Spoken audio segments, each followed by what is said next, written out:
So this is a presentation of an introduction to financial statements.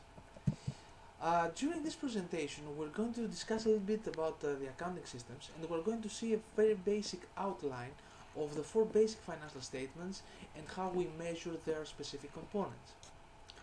So first things first, let's start by discussing a little bit about the accounting system. The basic rationale behind every accounting system is that it collects financial information about a company's business activities and then reports this specific information to the decision makers, which are the managers.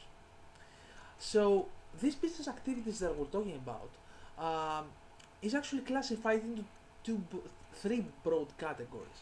We're talking about financing, whether to borrow and how to borrow and pay back money to lenders, other companies, banks, and so on and so forth, and how to receive or pay dividends to the stockholders, the owners of the particular entity. So with financing, we're actually discussing about how we finance our day-to-day operations. The second part is the investing part of the business activities. We're talking about acquisition or sale of productive assets, such as, let's say, medical equipment, new medical equipment, replacement of an old one, acquiring a new building in order to accommodate our new clinic, and so on and so forth. And third, we have the operating part of the business activities, which are the day-to-day activities of the business. Now, the financial statements basically are four. We have the balance sheet, the income statement, the statement of stockholders' equity, and the statement of cash flow. I mentioned the fact that we have four basic financial statements, but there are some more components. Others view them as financial statements, others see them as some extra components in the overall annual report, such as the financial statement notes, but we're going to get back to that later on. So the balance sheet is depicting actually what the company owns and what are the sources for financing these resources, these assets that it has. So in other words, it shows the sources of financing and the uses of this financing. The income statement is very basic.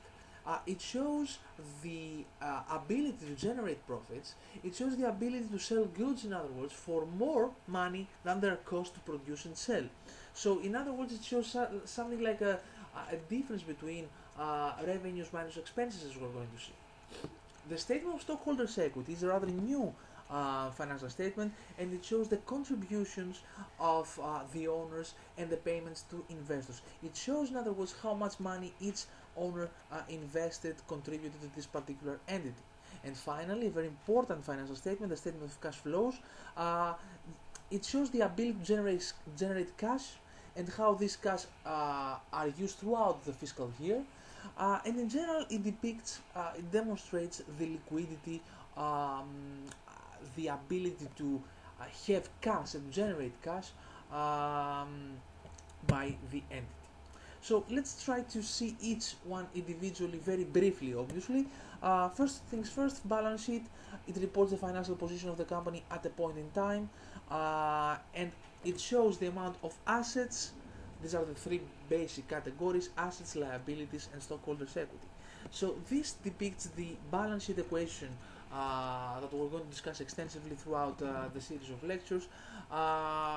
So we have here the balance sheet equation, which is assets equals liabilities plus stockholders' equity, which in other words says that assets should always be equal to the liabilities and the stockholders' equity. It says, in other words, that the uses of the sources of financing should always be equal to these sources that we're talking about. In other words, the money that are being contributed to the company, either by internal or external sources, will always be used for the acquiring of assets. So what's all that about assets? These are the economic resources owned by the company. Every now and then the company's owners, the stockholders, contribute money to the company as owners, and we use this money, these sources of financing, in order to buy these assets. So we're talking about plant, property and equipment. We're talking about medical equipment. We're talking about the actual land where the clinic or our hospital is into. We're talking about the inventory of supplies that we have in front of us, the cash deposits that we have in our deposit account or in our safe. And each asset is expected to provide future benefit for the company. That's why we acquire it, in order to allow our company, our entity, to grow. And how do we measure them? We measure them at the total cost incurred to acquire it. In other words, the value that they have as assets is the money that we have paid in order to acquire them. The liability is the second part. It's one of the sources of financing, and it's actually the external sources of financing. It's the amount of money that are not contributed to the company by the owners, by the stockholders, but by third parties. In our case, from creditors, for example. These are in general amounts owed to either suppliers, to employees, or to the banks. In general, we can discuss these things, this general classification, general category, as debts and obligations. We might also have as source of financing for these assets the accounts payable. When we purchase goods, when we purchase supplies, for example, for our lab equipment, on credit without formal contract or note. And finally, the note payable when we have a debt contract with a bank or some other supplier that is quite formal. So the third part is the internal sources of financing. We're talking about stockholders' equity. These are the money that the owners contribute to the company, and this is how they reinvest their earnings. Also, another source of financing, another source of stockholders' equity is the retained earnings. We're going to discuss this extensively as well. This is the amount of profit reinvested into the business. It's actually the amount of money that is left after the profit of each fiscal year is being distributed to the owners. In order for me to explain a little bit better, let us assume for a second that the company is profitable at the end of the fiscal year. So the biggest chunk, the biggest part of this profit is going to be is going to be distributed to the stockholders, to the owners of the company, obviously, but a part is going to be left as retained earnings in order to be reinvested for the growth of the company, for a replacement of for example, of an old machine, or buying a new one. The income statement, it's the second basic financial statement. It reports the performance of the business. It allows us to see whether we have a profit or a loss. And there's a very basic equation that underlines this statement. Revenues minus expenses equals net income. So the revenues are the cash and promises received from delivery of goods and services. We also called these promises as accounts receivable. They constitute, in other words, these amounts that we are going to some other people, some third parties owe to our entity, so they become what is known as accounts receivable. We have sales revenue here, rental revenue, and sales of goods or services revenue.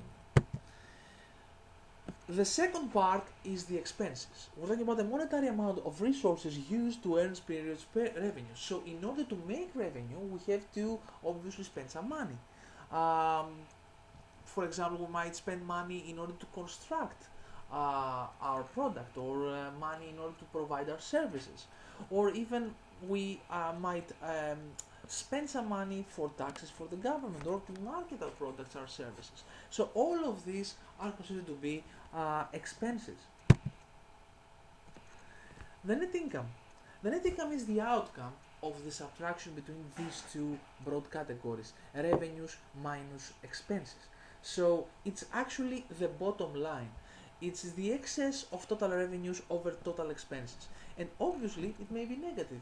In such a case, we're talking about not about profit, but actually about loss. The third basic financial statement is the statement of stockholders' equity. As every other statement, it covers a specified period of time, for example 1 year, and it reports the changes in each of the company's stockholders' equity accounts during the period.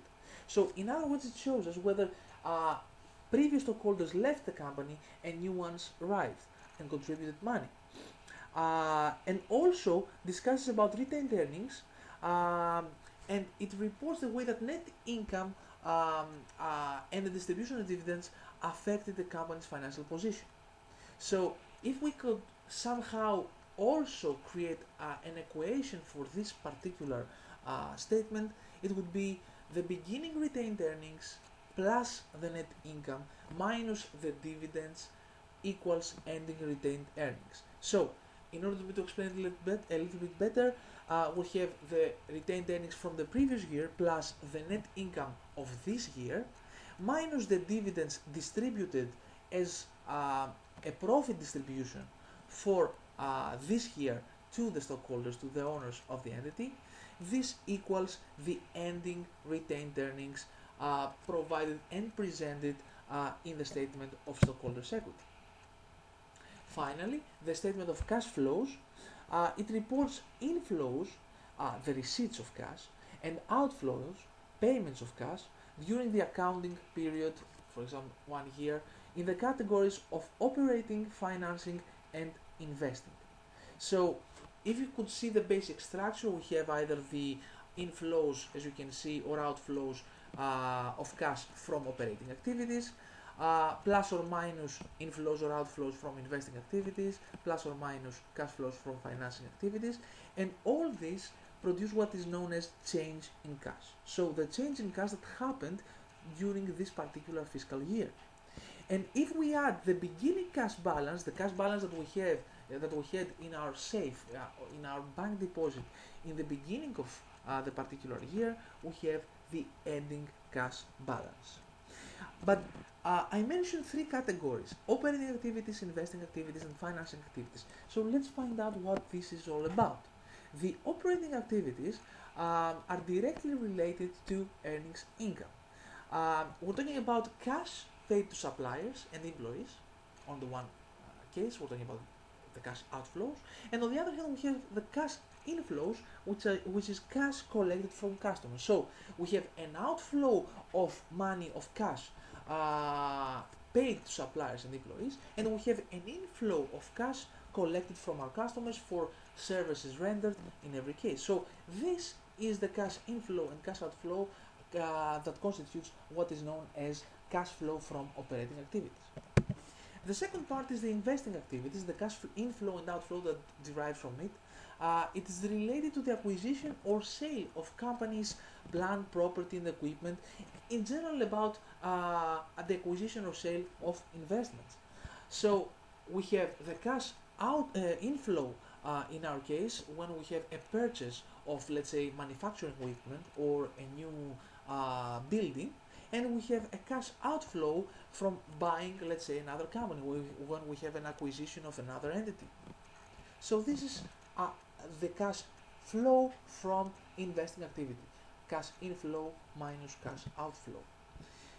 Finally, the financing cash flow related to the financing of the company itself. It involves the receipt of payment of money to investors, stockholders, other companies and creditors, banks and other companies, and cash paid to borrow money. So in reality, we're talking about cash inflows from money that we receive, let's say from deposit accounts that we have in the banks, or cash paid for the reasons of borrowing money as a long-term loan from the bank. So a big question that is posed here into this summary of this financial statement is, why do companies care? Financial statements affect the selling price of a stock. As you can understand, the better the overall image of a company as reflected by the financial statements, the higher the selling price of a stock. So having net income, high net income, having a big asset section, having very low amount of external sources of financing, having been borrowing money in an amount less than the amounts contributed by the stockholders, it's obviously the ideal. It affects also the amount of bonuses received by management and employees, something that's particularly important. And also, in many cases, the companies care about financial statements because it somehow allows for not losing competing information to other companies. It's a constant reminder of and also source of information of what other companies, what other competitors of ours do, and this allows our entity to somehow alter, amend its strategy towards various decisions that it needs to be taken. Now, the primary responsibility for financial statement information lies with the management, obviously, represented by the highest officer of the company, the CEO, and the Chief Financial Officer, the CFO. So, they need to ensure accuracy.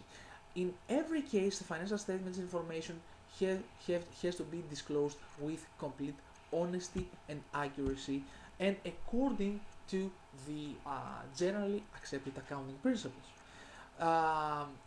To ensure accuracy, companies should maintain system of controls over both records and assets of the company, hire outside independent auditors to audit the statements. This is a very important step because in this case, the auditor comes and audits the validity and the reliability of these financial statements and form a committee of board of directors to oversee the integrity of this particular set of information as disclosed by the financial statement every fiscal year.